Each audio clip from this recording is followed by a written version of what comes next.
नमस्कार साथियों, 2022 में जो इंग्लिश का क्वेश्चन पेपर हुआ है 316 ईजी, इसके हम सेक्शन ए और बी को पूर्ण रूप से कंप्लीट कर चुके हैं। तो आज हम सेक्शन सी से इसका अध्ययन करेंगे। तो देखिए, सेक्शन सी आपका ग्रामर से है, जिसमें क्वेश्चन नंबर 4 के अंतर्गत आपको 5 क्वेश्चंस दिए हैं और इनमें केवल आपके ऑब्जेक्टिव टाइप क्वेश्चन हैं। तो देखिए, पहला क्वेश्चन वन वर्ड सब्स्टिट्यूशन से है। One who takes the bright side of a thing is called, यानी एक व्यक्ति जो किसी वस्तु को आशा की दृष्टि से देखता है उसे क्या कहते हैं। तो दोस्तों, उसे आशावादी कहेंगे। तो ब्राइटन इसी से बनाया गया है, एज अ वर्ब के रूप में ब्राइटन एज अ नाउन बनाया गया है, तो इनसे कोई मतलब है नहीं। ऑप्टिमिस्ट मान होता है आशावादी, तो आंसर आपका यही हो जाएगा। पैसिमिस्ट मान होता है निराशावादी। तो इसके लिए आपसे क्वेश्चन बन सकता है निराशावादी के लिए, one who takes the bright की जगह पे आपको दे दे dark side of a thing is called, तो उसे आप पैसिमिस्ट कहते हैं। क्या कहते हैं? पैसिमिस्ट, यानी निराशावादी। लेकिन ब्राइट के लिए आपका होगा ऑप्टिमिस्ट। एक दूसरे के एंटोनियम्स भी हैं। 2022 में ही 316 REE में यह क्वेश्चन पूछे गए हैं। तो वन वर्ड के साथ साथ आपका एंटोनियम्स भी तैयार हुआ। अगला क्वेश्चन आपसे पूछा है the phrase run down means. अब the phrase run down means का मतलब है दोस्तों to be in poor health, यानी कि बहुत ही खराब स्वास्थ्य में होना। तो आपका ऑप्शन थर्ड बिल्कुल सही है। आगे देखिए, अच्छा वर्ड है द सिनोनियम ऑफ फ्रैंक। फ्रैंक माने होता है सच्चा या निष्कपट। तो फुलिश माने मूर्ख होता है। वाइड स्पोकन माने होता है ज़्यादा बोलने वाला। सेमलेस माने होता है बेशर्म। तो कैंडिड माने होता है सच्चा या निष्कपट। ये आपको ऑप्शन में देखने को मिल जाए स्ट्रेट फॉरवर्ड, तो वह आंसर भी सही होगा, लेकिन कैंडिड और फ्रैंक ही ज़्यादा पूछे जाते हैं। अगला क्वेश्चन आपसे पूछा है I prefer a pen than a pencil. I prefer a pen than a pencil, which word in this sentence is an error. तो दोस्तों, प्रेफर में गलती है, पेन में गलती है, देन में गलती है या पेंसिल में। तो दोस्तों, यहाँ कॉन्सेप्ट समझ लेते हैं। प्रेफर हो गया या प्रेफरेबल हो गया, प्रेफर हो गया, प्रेफरेबल हो गया, तो इनके साथ देन का नहीं बल्कि टू का प्रयोग करते हैं। किसका प्रयोग करते हैं?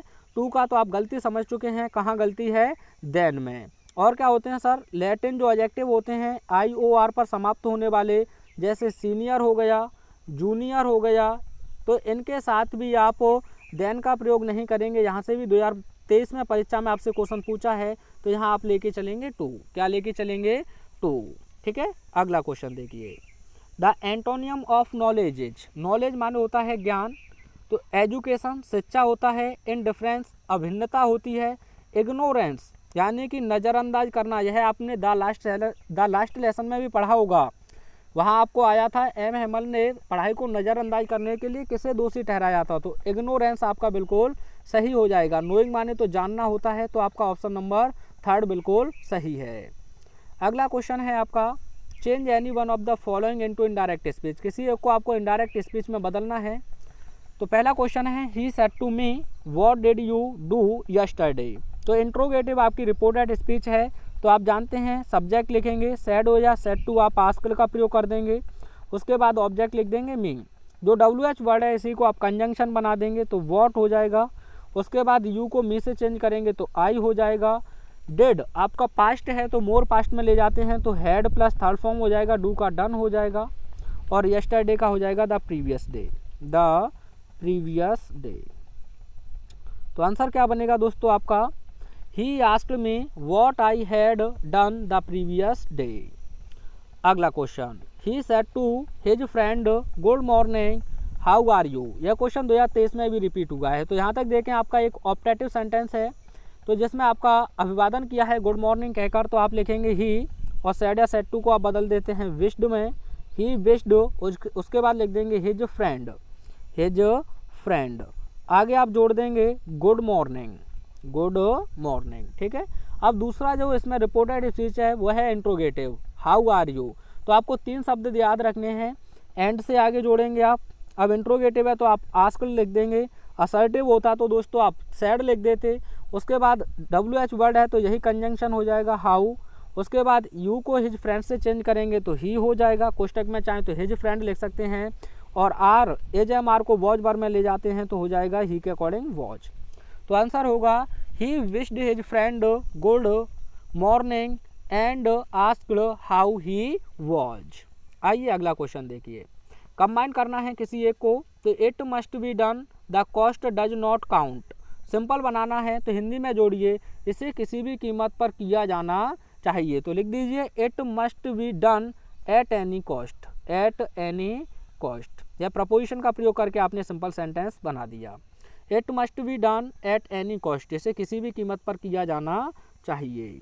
अगला question, he was so tired he could not run. Complex sentence. Concept कहता है अगर पहला सेंटेंस में आपका वेरी दिया है, क्वाइट दिया है या एक्सट्रीमली दिया है, तो आपको ध्यान रखना है इनके स्थान पर लिखना है सो, और दूसरे सेंटेंस में कुड नॉट, कैन नॉट अवश्य आना चाहिए। पहले सेंटेंस में very, quite, so, extremely, expensively, दूसरे में कैन नॉट, कुड नॉट और will not, shall not, do not, does not. तो आपको इन सभी के स्थान पर लिख देना है सो, तो पहले से ही है, फुल स्टॉप की जगह पर आप लिख देंगे दैट, और यहाँ ही में एच स्मॉल हो जाएगा, आगे लिख देंगे एज इट एज। तो आंसर होगा ही वॉज सो टायर्ड, वह इतना थका है, दैट कि ही कुड नॉट रन, वह दौड़ नहीं सकता। तो यह कॉम्प्लेक्स हो गया। आइए अगला क्वेश्चन देखते हैं। Transform one of the following as directed. यहाँ भी आपको किसी एक को ही चेंज करना है, तो यू कैन सॉल्व इट, आप इसे हल कर सकते हैं पैसिव वॉइस।